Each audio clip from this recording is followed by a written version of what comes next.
Hola, te doy la bienvenida a esta nueva entrega de Conversaciones con marcas responsables.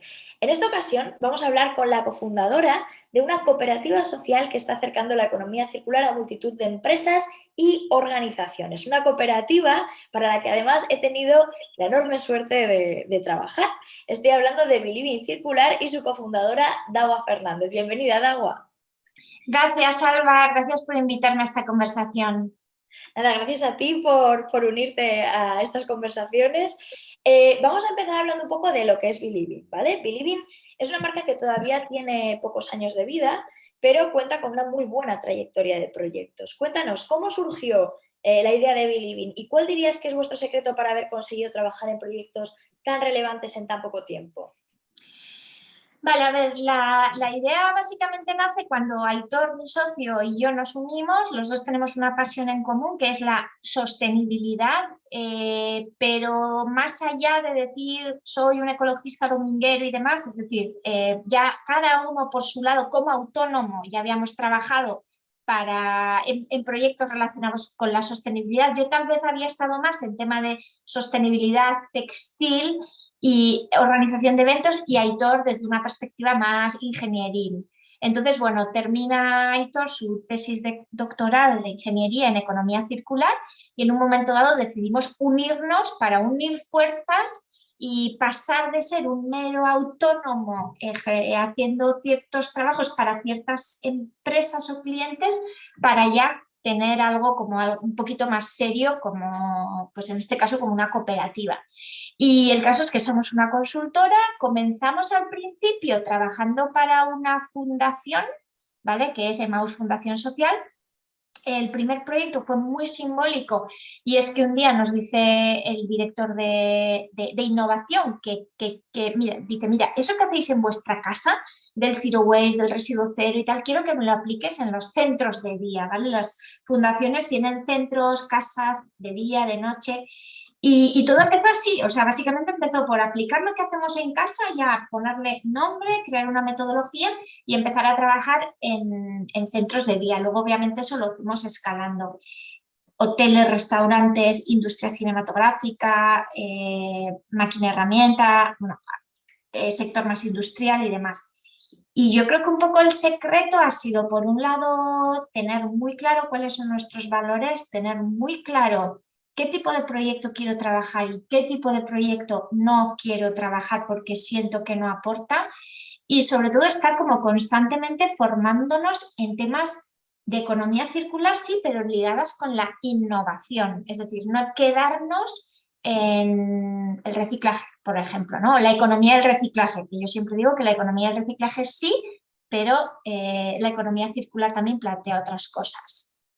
Qué bueno, me ha gustado mucho esto que has dicho de saber en qué proyectos sí y saber en qué proyectos no, que es súper importante cuando empiezas muchas veces, ¿no? Y quieres crear una buena cartera de proyectos. Has comentado también que sois una cooperativa, que es un modelo de empresa que es bastante común en el País Vasco, que es de donde vosotros venís y donde mayoritariamente trabajáis, pero igual no es tan común en otros territorios, ¿no? Entonces, cuéntanos, ¿por qué escogisteis este modelo de empresa? ¿Cuáles son sus ventajas desde vuestro punto de vista? A ver, el tema cooperativista sí que es cierto que aquí en Euskadi está bastante arraigado. Yo creo que en parte tiene que ver con, bueno, las políticas que tenemos. Entonces, bueno, en un principio fue por principios, es decir, no, estando en un Euskadi tan rodeado de cooperativas y demás, no sé, no nos venía a la cabeza una SL o una SA, y estábamos en ese punto de dar el salto de soy un autónomo o somos dos autónomos a crear algo más. Y luego, por otro lado, la cooperativa que nosotros tenemos, que es algo especial, que es algo así en castellano como cooperativa pequeña, especialmente protegida o algo así sería en castellano, es lo más parecido al modelo que hay en Europa cuando se habla de una social enterprise, o sea, de una empresa social. ¿Vale? Por ejemplo, en Gran Bretaña, yo que había estudiado bastante los modelos de empresas sociales en Europa y en especial en el Reino Unido, pues en Gran Bretaña, por ejemplo, la empresa social tiene unas características muy parecidas. Y aquí en Euskadi, esta que tenemos, la cooperativa pequeña, es lo más cercano, ¿no? Entonces, ¿qué ocurre? Que sí que es cierto que a nivel fiscal tenemos más ventajas, pero también es cierto de que tenemos que dar la cara ante otras cosas, es decir, de que a nivel de gobernanza tenemos que ser mucho más transparentes, de que a nivel social tiene que haber cierto tipo, o sea, tiene que haber como unas igualdades, o sea, que no es de que yo ahora vengo y me hago lo que me da la gana, es como tengo ventajas fiscales, sí, pero tengo unas obligaciones para con la cooperativa y la sociedad, en este caso las personas, que también son bastante interesantes. Obviamente a una persona que le interesa la pela o que está en un modo más startup y demás, pues una cooperativa pequeña como esto no le interesa, pero nosotros pues sí nos encajaba, nos encaja. Que bueno, es que es un modelo de empresa que yo creo que es muy interesante que también se conozca, ¿no? Y al final lo que tú dices, tiene como más foco en lo social, no solo en el beneficio puro y duro. Vamos a hablar ahora de vuestra comunicación, concretamente de vuestro copy, ¿vale? Uno de los temas que más tuvimos que trabajar cuando creamos el copy de vuestra web fue explicar o contar vuestra forma de crear vuestros proyectos para vuestra clientela, porque, como has dicho antes, ¿no? Unís pues metodologías creativas, estáis todo el rato investigando, con esa visión estratégica más de negocio que puede ayudarles mejor, ¿no? Y esto no fue algo sencillo de explicar, ni es algo bueno, que sea pues fácil de entender también a la primera. Así que cuéntanos, os costaba, perdón, que las personas entendieran este enfoque, este enfoque de dos patas, ¿no? Visión estratégica y creatividad. Sí, de hecho, una de las razones por la que te llamamos, te contactamos, fue cuando de repente nos empezamos a dar cuenta de que nos venían clientes o personas a proponer proyectos que no era believing, o sea, no era lo que nosotros hacíamos. Después, otra de las cosas que yo me encontré era que iba a eventos, hablaba, bueno, eventos, saraos, como lo quieras llamar, y muchas veces la gente es como, ya sí, pero exactamente ¿qué hacéis? ¿No? Entonces sí que es cierto que decíamos, bueno, sí, somos una consultora, pero a veces no sabía consultora, economía circular, tal. Entonces sí que nos ocurría al principio de que joder, la gente no, es como nosotros íbamos trabajando y es como teníamos 3 o 4 clientes que del boca a boca nos iban llegando, o sea, trabajo no nos faltaba, pero estábamos en ese punto en el que queríamos llegar a más y nos dábamos cuenta de que la gente no entendía exactamente lo que hacía, no entendía qué hacíamos y qué no, y tampoco entendía el cómo lo hacíamos. Entonces, ahí yo una de las cosas que agradezco un montón de haber trabajado contigo, que no es toma y tú me lo hiciste, sino que tú también, o sea, contigo tuvimos que hacer como todo un trabajo nosotros de introspección, de reflexión, de hablar mucho entre lo que era el núcleo duro, entre los socios fundadores y ver qué sí y qué no. Entonces, la verdad es que fue un primer trabajo, como me acuerdo en las primeras sesiones, de como separar un poco la paja del oro, ¿no? O sea, como, bueno, a ver qué es lo que es realmente válido y lo que no. Entonces, yo lo agradezco mucho porque realmente sí que es cierto de que teníamos como muchas veces trabajamos y seguimos haciéndolo, aunque ahora tengamos más explícito lo que hacemos, pero trabajamos más a sensaciones. Es decir, yo hay veces llego a un proyecto, entonces sí, yo tengo una metodología, sé que tengo que medir los residuos, sé que tengo que hacer huella de carbono, sé que esto y que el otro, pero claro, llegas a un hotel y otro no es lo mismo, o no es lo mismo trabajar en un hotel que en la industria cinematográfica, que en la fábrica de ahí de máquina herramienta. Entonces muchas veces tenemos que ir como a sensaciones y claro, ¿cómo pones trabajo a sensaciones? Es que eso no lo puedes decir en una consultora, ¿no? Entonces sí que es cierto que el trabajo que hicimos contigo nos ayudó mucho para aterrizar, ¿no? O sea, para aterrizar y para que sonara quiero decir, te vamos a dar una sorpresa o te podemos sorprender, pero sí que es cierto de que, quiero decir, nosotros lo que hacemos es al final seguimos toda una metodología, pero luego también nos dejamos a veces, no sé si decir llevar, pero a veces es que no puedo hacer lo mismo en todos los proyectos, ¿no? Entonces sí que nos gusta innovar en cada proyecto y claro, eso depende de cómo lo cuentes, pues igual hay quien no lo puede, no lo entiende o dice sí, ya, pero ¿qué? Entonces nos sirve, o sea, fue mucho como bajar a tierra. O sea, el trabajo que hicimos contigo y con el copy fue, si lo tuviera que decir así como en una frase, bajar a tierra. Qué bueno. También has hablado de algo muy importante. Has dicho, claro, no es lo mismo si te diriges a Oreca que si te diriges a industria, porque claro, vosotros al final tenéis clientes muy diferentes, de industrias muy diferentes. Y recuerdo también que uno de los retos a los que nos enfrentamos fue decir, vale, necesitamos un mensaje, digamos, que una todas las motivaciones de estos clientes que son comunes con la solución que ofrecéis y luego necesitamos también, cuando creamos el manual de comunicación, ¿no? Entender qué necesita cada uno de los perfiles en concreto para crear ya mensajes como muy focalizados. Y esto también yo creo que le pasa a mucha gente que nos puede estar ahora mismo escuchando, ¿no? Que tienen varios tipos de clientes y es un quebradero de cabeza. No solo en la comunicación, digamos, online, sino, por ejemplo, cuando vas a una reunión, ¿no? Si tienes solo un mensaje principal y no lo has focalizado, en vuestro caso, ¿os ha ayudado esto también en el cara a cara, digamos, con el cliente, ¿no? En esas sesiones de ventas o en esas primeras reuniones, ¿os ha ayudado a entender exactamente qué teníais como que decirle a cada cliente? Sí, nos ha ayudado desde el punto de vista de que yo, de hecho, lo que más he agradecido es como tener el manual, ¿no? Tener un manual porque sí que es cierto que a veces vas como, vas un poco como loco, ¿no? Visitas un cliente, luego otro, luego tal. Entonces, hay veces visitas a un cliente y no sabes exactamente qué es lo que quiere, a veces ni él sabe lo que quiere. Entonces, sí que es cierto de que comprender un poco cada nicho para el que trabajo, no es lo mismo mi cliente público que mi cliente privado. Entonces, poder entender un poco dónde está cada uno, qué necesidades tiene, qué preocupaciones tiene, nos ha ayudado mucho para la hora de ir a esa reunión y expresarlo, ¿no? Entonces, lo que más me gusta es que tenemos una frase que, bueno, una frase que básicamente es lo que describe qué es Believing, que está muy guay porque es como que al final es algo que todo el mundo lo entiende y a todo el mundo le llega, ¿no? O sea, poder disponer de algo, que al fin de cuentas eso es el manual de identidad, disponer de algo que todo el mundo lo tiene. Y luego, no solo a la hora del cliente, ¿vale? Porque hay una cosa que nos ha ayudado mucho que es a la hora de expandir equipo. Entonces, ¿qué pasa? Que en ese manual, que no sé si esto me lo ibas a preguntar después, pero este manual nos ha servido, claro, nosotros de repente el año pasado empezamos a trabajar contigo, empezaron a entrar un montón de trabajos y proyectos y tuvimos que expandir equipo.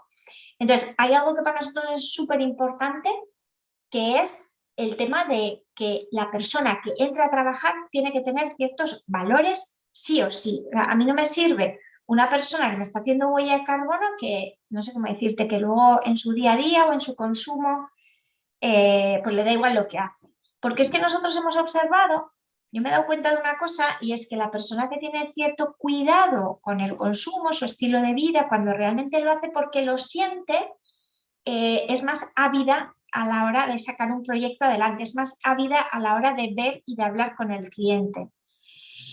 Entonces, bueno, también ese paso de decir, o sea, ya no es solo el tema de me reúno con sí, me reúno con un cliente, con otro, con otro, con otro, con otro, voy sacando proyectos, pero es que también mientras vas sacando proyectos tienes que ampliar equipo. Entonces, también es cómo me comunico con el resto del equipo, cómo hago que el equipo comprenda qué es Believing y qué no es Believing circular.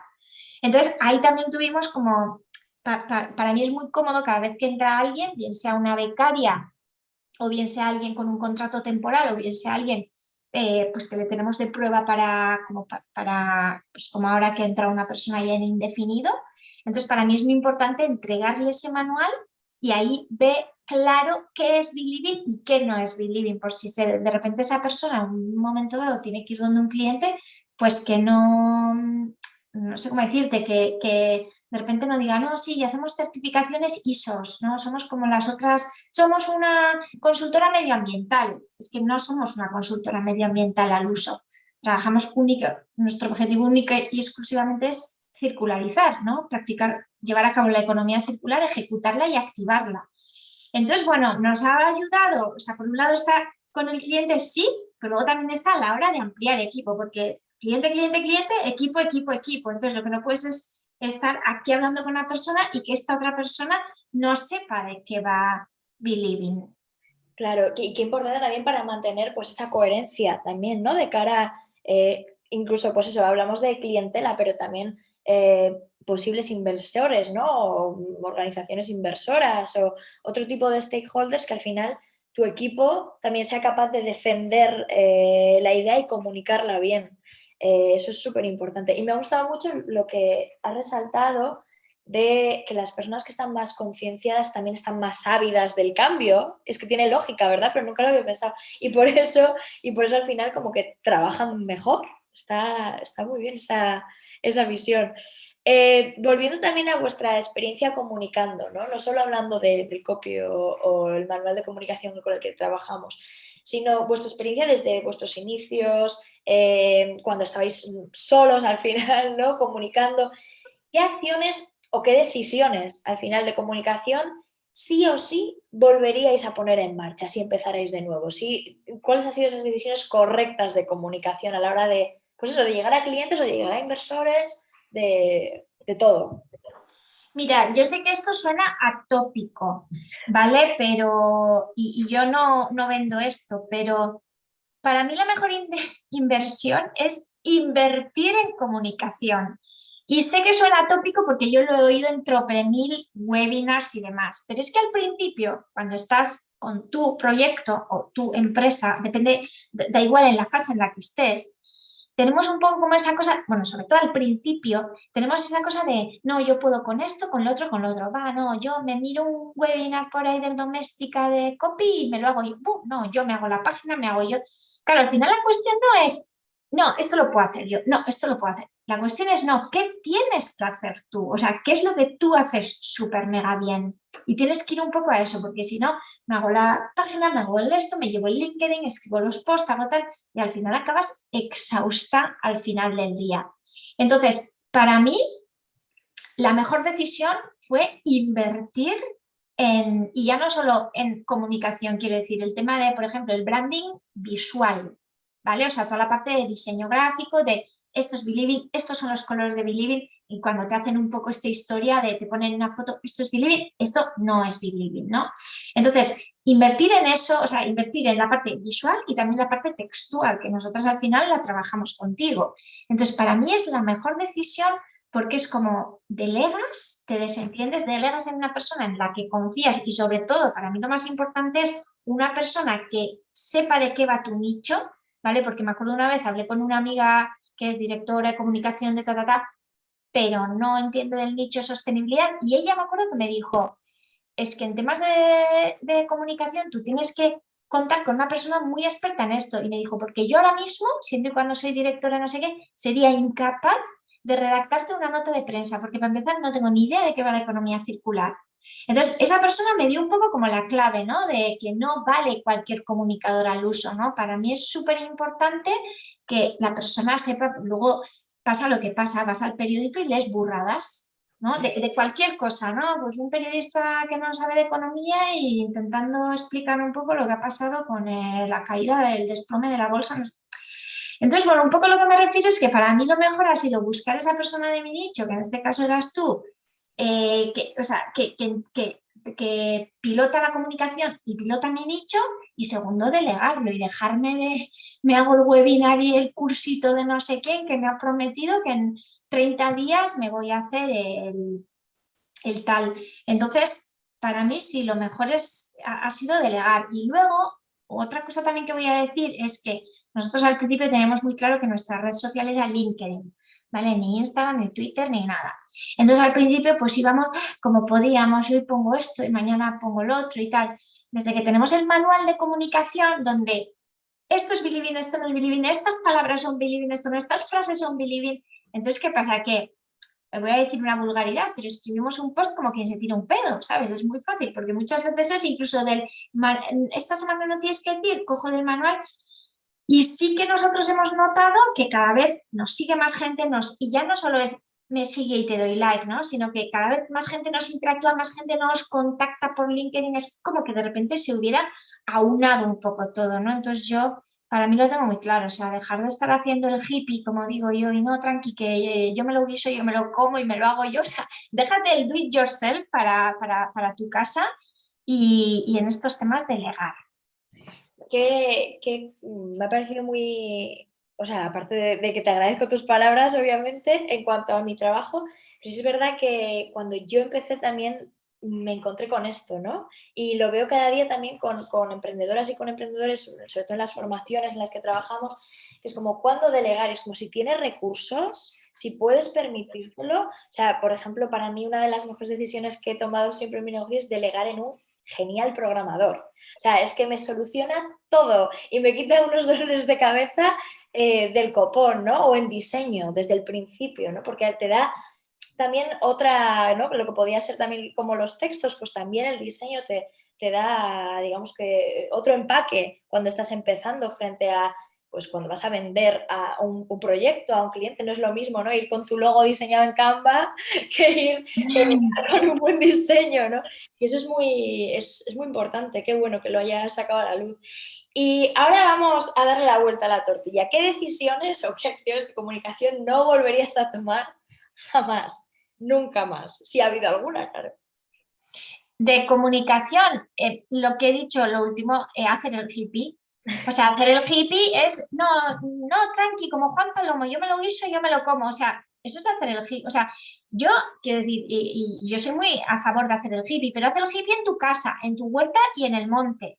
¿Vale? O sea, ahí es donde hay que hacer el hippie, no o sea, puedes hacer el hippie en tu empresa, pero no o sea, no hacer cosas chabacanas, ¿no? De hecho, una de las primeras cosas que empezamos es como, me acuerdo que teníamos una chica de prácticas y no, es que hay que darle a LinkedIn. ¡Ah! Vale, entonces íbamos y escribíamos cualquier cosa en LinkedIn. Y hoy escribe a uno, luego otro, luego otro. Entonces, todo eso yo lo llamo hacer el hippie, ¿no? Si quieres que te lo especifique un poco más, pues eso, hoy escribo una cosa, luego otra, ahora uso un hashtag, luego otro, de repente ahora hablo de economía circular, pero uy, mira, hoy me va por, vamos a hablar del desplome del Bitcoin, ¿no? Es como, no, no tiene que ver lo uno con lo otro, ¿no? Entonces, háblalo en tus redes personales, no aquí.